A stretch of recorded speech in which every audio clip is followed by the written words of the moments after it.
Movie का नाम है वंडरिंग अर्थ 2023। तो कहानी के शुरू में हमें बताया जाता है कि सूरज आहिस्ता आहिस्ता बढ़ता जा रहा है और आने वाले 100 सालों के बाद वो इतना ज्यादा बढ़ जाएगा कि पूरी दुनिया को अपने अंदर समा लेगा। अब इसी तबाही से बचने के लिए सभी मुल्कों ने मिलकर एक गवर्नमेंट तैयार की जिसका नाम UAG था। इस गवर्नमेंट ने बहुत सारे प्रोजेक्ट्स तैयार किए जो आने वाले वक्तों में इंसानों की बेहतरी के लिए काम आ सकते थे। इस प्रोग्राम में इंसानों के दिमाग को AI कंप्यूटर की मदद से चिप में स्टोर किया जाता था। इससे होता ये था कि वो मरने के बाद भी अपनी फैमिली के साथ रह सकते थे, यानी कि उनके दिमाग को किसी भी चीज में ट्रांसफर किया जा सकता था। लेकिन इन प्रोजेक्ट में बहुत से पैसों की जरूरत थी, तो इसलिए पैसे ज्यादा न होने की वजह से इस प्रोजेक्ट को बंद कर दिया गया। आगे इनका एक और प्रोजेक्ट था जो वंडरिंग अर्थ था। इसमें अर्थ जमीन पर बहुत से इंजन्स लगाए जाने थे ताकि ये जमीन को उसकी जगह से थोड़ा सा मूव कर सके, यानी कि उसकी जगह से हटाकर उसे दूसरे सोलर सिस्टम में भेजा जा सकता था ताकि ये सूरज से आने वाली तबाही से उसे बचा सके। मगर इन इंजन्स को लगाने से पहले इन इंजन्स का टेस्ट चांद पर भी होना था ताकि पता चल सके कि ये तजुर्बा इनका सही से काम कर सकता है या नहीं। अब इस काम के लिए अलग अलग मुल्कों से बहुत से एस्ट्रोनॉट खलाबाजों को चुना गया था। अब हमें एक एस्ट्रोनॉट लियो दिखाया जाता है।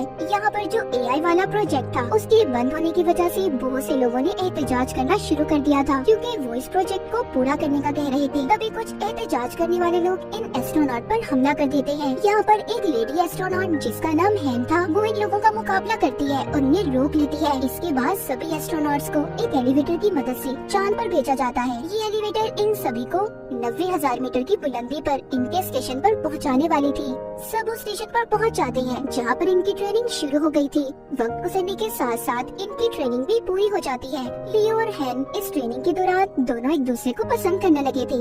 इन दोनों की ट्रेनिंग अब जब पूरी हो गई थी तो हैन अपने साथियों के साथ चांद पर जाने वाली थी और कुछ दिनों के लिए वो अब लियो से भी नहीं मिल सकती थी। इसीलिए लियो उसके लिए वहाँ पर फूल लेकर आता है। लेकिन इससे पहले लियो फूल देकर एलिवेटर से बाहर निकलता, उसका दरवाजा बंद हो गया था और वो भी इन्हीं के साथ यहीं पर फंस जाता है। वो एलिवेटर अब चांद पर जाने के लिए चलना शुरू हो गई थी। इनके पास कोई और रास्ता नहीं था, इसीलिए हैन जल्दी से लियो को स्पेस सूट पहनने का कहती है ताकि वो इनके साथ जा सके। पर तभी इन्हें पता चलता है कि इनका सारा सिस्टम हैक हो गया है, यानी कि उनके सारे सिस्टम को किसी ने अपने कंट्रोल में कर लिया था और उनकी बेस पर भी ड्रोन से हमले होने लगे थे। साथ ही साथ इनकी एलिवेटर अब दोबारा से जमीन पर जाने वाली थी। तभी इनकी एलिवेटर में एहतजाज करने वाले लोग भी आ गए थे। वो इन पर हमला कर रहे थे। वो सभी की आईडीज यानी कि इनकी शनाख्त को चुराने लगते हैं ताकि वो इनके सिस्टम को पूरी तरह से अपने कंट्रोल में कर लें। वो इनके स्टेशन को तबाह करके पूरी तरह से उस पर कब्जा चाहते थे। उन्होंने बहुत सी जगहों पर बॉम्ब्स लगा दिए थे। लियो और हैन अपने एलिवेटर में उनका मुकाबला करते हैं। अब जो उन्होंने बॉम्ब्स लगाए थे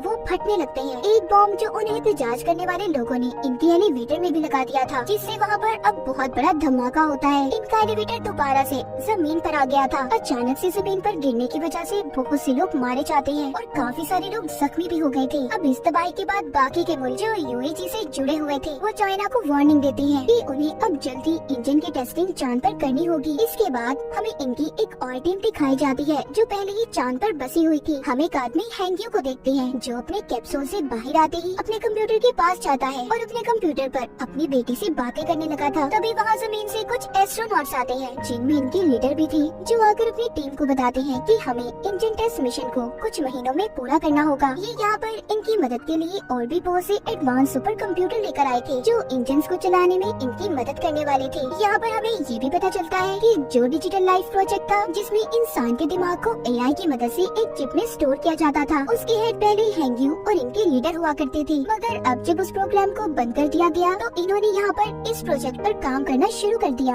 हैंग्यू यहाँ पर अपनी बेटी से बातें करने लगता है। यहीं पर हमें ये पता चलता है कि कुछ सालों पहले हैंग्यू की फैमिली का एक्सीडेंट हो गया था, मगर उसने अपने बेटे के मरने से पहले उसके दिमाग पर AI वाला पहला तजुर्बा किया। उसके दिमाग को उसने AI की मदद से चिप में स्टोर कर लिया, मगर उसका ये तजुर्बा बस कुछ वक्त के लिए ही था। यहाँ पर जो हैंग्यू के लीडर सुपर कंप्यूटर को लाए थे, हैंग्यू उसकी मदद से अपनी बेटी को दोबारा से AI रोबोट बनाकर जिंदा करना चाहता था, मगर उसके लीडर इस काम के लिए उसे मना कर देते हैं क्योंकि ये काफी खतरनाक था।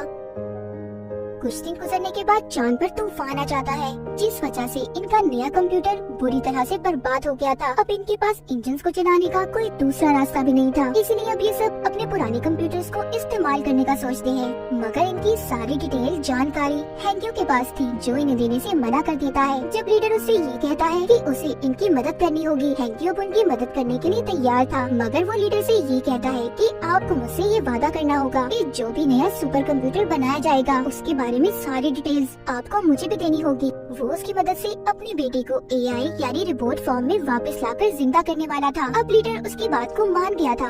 हैंग्यू पुराने कंप्यूटर्स को ऑन करता है, जिसकी मदद से इंजन स्टार्ट हो गया था, यानी कि इनका जो टेस्ट था उसमें ये लोग कामयाब हो जाते हैं। अब इसी टेस्ट की वजह से चांद अपनी जगह से हट गया था और साथ ही जो जमीन पर इन्होंने इंजन को लगाए थे वो भी ऑन हो जाते हैं, जिससे जमीन भी अब थोड़ी सी अपनी जगह से हट गई थी। ये लोग आहिस्ता आहिस्ता अपने इस प्रोजेक्ट में कामयाब हो रहे थे। जो सूरज की वजह से तबाही होने वाली थी, इनका वो डर भी अब खत्म हो रहा था। सब कुछ ठीक होने के बाद जैसे जैसे वक्त गुजरता है, यूईजी ने और भी बहुत से प्रोजेक्ट को स्टार्ट किया था, जिसमें इनका एक और प्रोजेक्ट जो अंडर सिटी था, जहाँ पर इन्होंने जमीन के नीचे कुछ शहरों को बनाया था कि अगर जमीन पर कोई तबाही हुई तो बहुत से लोग वहाँ पर जाकर रह सकते हैं। मगर वहाँ का टिकट हर किसी के पास नहीं था। इसके बाद हमें कहानी में हैंक और लियो दोबारा दिखाए जाते हैं, जिनकी अब शादी हो गई थी, उनका एक बेटा भी था। पर जब ये लोग मिशन पर गए थे तो उस वजह से हैंक को कैंसर हो गया था, इसीलिए उसकी हालत बहुत खराब होती है और वो बहुत जल्दी मरने वाली थी। अब नए सुपर कंप्यूटर्स भी बना दिए गए थे, उनके अंदर बहुत सी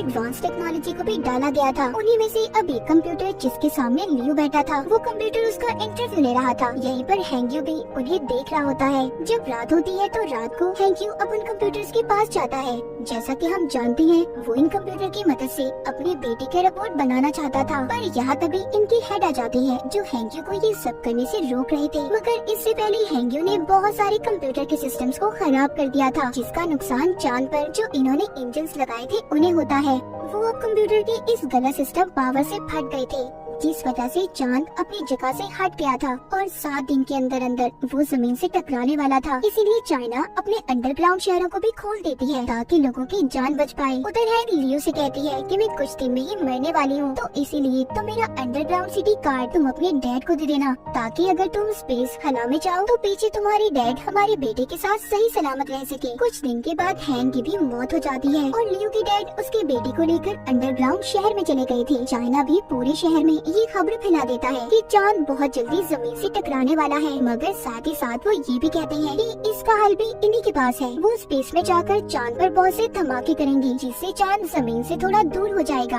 और फिर जमीन पर इंजन को लगाकर उसे चांद से दूर ले जाएंगे। और इस काम में इन्हें गवर्नमेंट की भी मंजूरी दे दी गई थी। लियो भी अब इस मिशन में स्पेस पर चला गया था। वो जाकर स्टेशन पर अपने हेड से मिलता है, जो इसे ट्रेनिंग देने वाले थे। जब लियो की ट्रेनिंग पूरी हो जाती है, ये अब अपनी टीम के साथ स्पेस क्राफ्ट में बैठकर चांद की तरफ निकल गया था।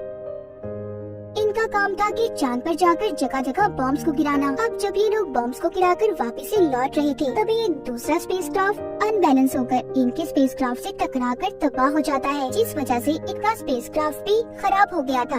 ये लोग जल्दी से अपनी कैप्सूल की तरफ जाते हैं, मगर ये 4 थे और कैप्सूल में सिर्फ 3 सीट्स थे। इसीलिए लियो अपने साथियों की जान बचाकर उन्हें भेज देता है और खुद यहीं पर रहने का फैसला करता है। जमीन पर हैंग्यू और लीडर भी आ गए थे, जहाँ पर आकर इन्हें ये पता चलता है कि हर चीज को ठीक करने के लिए उन्हें इंटरनेट सिस्टम को ऑन करना होगा, जो कि अब खराब हो चुका था। अब ये सारी टीम समुद्र के अंदर जाने का फैसला करती है, जहाँ पर इनका एक और स्टेशन था।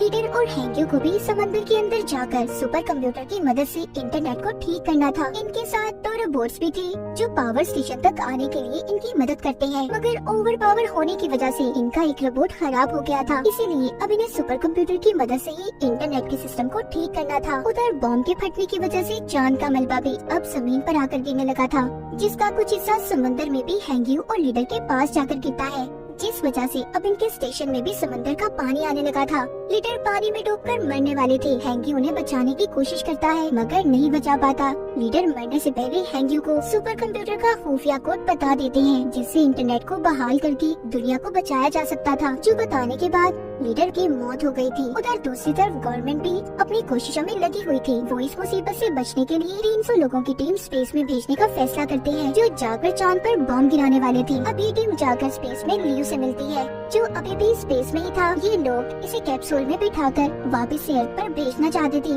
मगर लियो जाने से इनकार कर देता है। उधर हैंग्यू अभी भी इंटरनेट सिस्टम को ठीक नहीं कर पा रहा था। वो जानता था कि अगर उसने जल्दी इंटरनेट सिस्टम को ठीक न किया तो चांद जमीन से टकरा जाएगा, जिस वजह से न ही इंजन ऑन होंगे और न ही जमीन अपनी जगह बदल पाएगी, यानी कि सब कुछ खत्म होने वाला था। इस मिशन के पूरा होने के लिए सब लोग दुआएं मांग रहे थे। अब जो 300 लोगों की टीम चांद पर गई थी, वो वहाँ पर बड़े बड़े बम से धमाके करते हैं, जिस वजह से चांद अब अपनी जगह से हटने लगा था।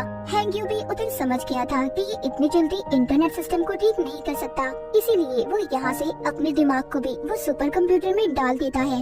हैंग्यू की पानी में ही मौत हो गई थी। जब सबको ये बात पता चलती है कि हैंग्यू मर गया, सभी की उम्मीदें टूट गई थी, क्योंकि उन्हें अब ऐसा लग रहा था कि दुनिया खत्म हो जाएगी। पर हैंग्यू के मरते ही सब कुछ उसका दिमाग सुपर कंप्यूटर में ट्रांसफर हो गया था। वो कंप्यूटर खुद ही इंटरनेट कनेक्शन को रिस्टोर करने लगता है। अब जमीन पर सभी इंजन्स को भी चला दिया गया था। दरअसल उन सुपर कंप्यूटर्स के अंदर अब हैंग्यू का दिमाग था। इस वजह से इंटरनेट के ठीक होते ही सभी इंजन स्टार्ट हो जाते हैं और चांद भी जमीन से दूर हो जाता है। ये मिशन कामयाब हो गया था। पूरी दुनिया बच गई थी, सभी खुश थे। इन्होंने अपने नए सफर को शुरू किया था। इसके बाद हमें 2065 में दिखाया जाता है। अब जमीन पर और भी ऐसे ही बहुत से इंजन बनाने का काम चल रहा था। लियो भी इसी मिशन में शामिल था। तो इसी के साथ ये कहानी यहीं पर खत्म हो जाती है।